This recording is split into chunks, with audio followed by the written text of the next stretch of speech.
Mwanasheria mkuu wa serikali kama ambavyo inafahamika, yeye ndio mshauri wa serikali kwenye masuala yote ya sheria na yanayohusiana na sheria, na hii ni kwa mujibu wa Katiba yetu ya Jamhuri ya Muungano wa Tanzania.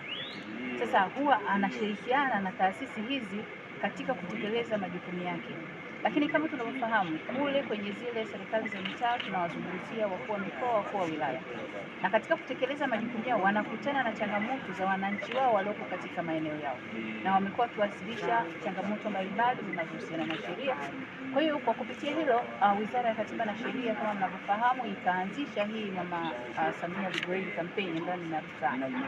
Hii tumekuwa tukishirikiana nao kama kusema mwanasheria mkuu wa serikali, tumekuwa tukishirikiana katika kutoa ushauri kwa wananchi ambao tunaenda sambamba na kutoa elimu pia ya kujua haki zao. Lakini mwanasheria mkuu wa serikali akaenda mbali zaidi, akaamua kuanzisha kamati za ushauri wa kisheria za mikoa pamoja na wilaya, ambazo hizi zinaongozwa na mawakili wa serikali wa mikoa pamoja na wilaya walioko kwenye mikoa husika, na makatibu wake wako katika ofisi hizi za wakuu wa mikoa.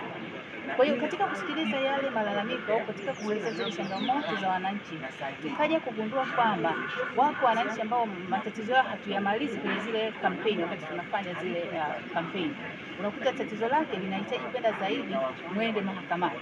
Lakini sasa huyu ni mwananchi ambaye anasema yeye hana uwezo wa kwenda kuingizwa.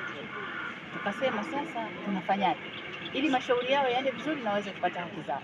Kwa hiyo wizara pamoja na mwanasheria mkuu wa serikali wakakaa wakakubaliana kwamba sasa kuna sababu ya kuwaruhusu hawa mawakili walioko kwenye hizi serikali za mitaa ambao wana sifa za kuwa mawakili, ambao kimsingi wameshasajiliwa kwenye daftari maalum ambalo linasimamiwa na mwanasheria mkuu wa serikali, ambao majina yako kule, sifa zao ziko kule.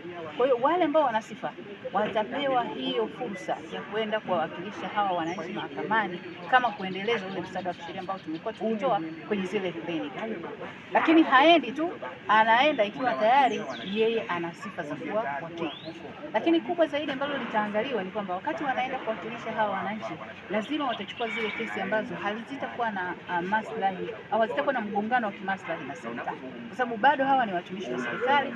Kupewa kibali cha kwenda mahakamani kuwawakilisha wale hakuwaondolee ile sifa yao ya kuwa watumishi wa serikali na mawakili wa serikali. Kwa hilo ndio ambalo leo katika mafunzo haya pia tutayasimamia hayo na tutawadokeza ni kwa namna gani ofisi hizi zimepanga kwamba tunaendaje sasa katika kumaliza haya matatizo ya wananchi. Na kama uliposikia kwenye ufunguzi walisema kwamba lengo ni kuwarudishia tabasamu wananchi. Sasa mwingine unamrudishia tabasamu, umeshamshauri lakini unamwachia kati, akienda kwa wakili wa kujitegemea ni lazima alipe fedha, alafu hana fedha. Sasa tunao mawakili ambao wana uwezo wa kwenda kuwatetea. Tukaona ili matatizo yao yaishe, basi wapewe hii instrument au fursa hii ya kwenda kuwatetea wananchi mpaka mwisho.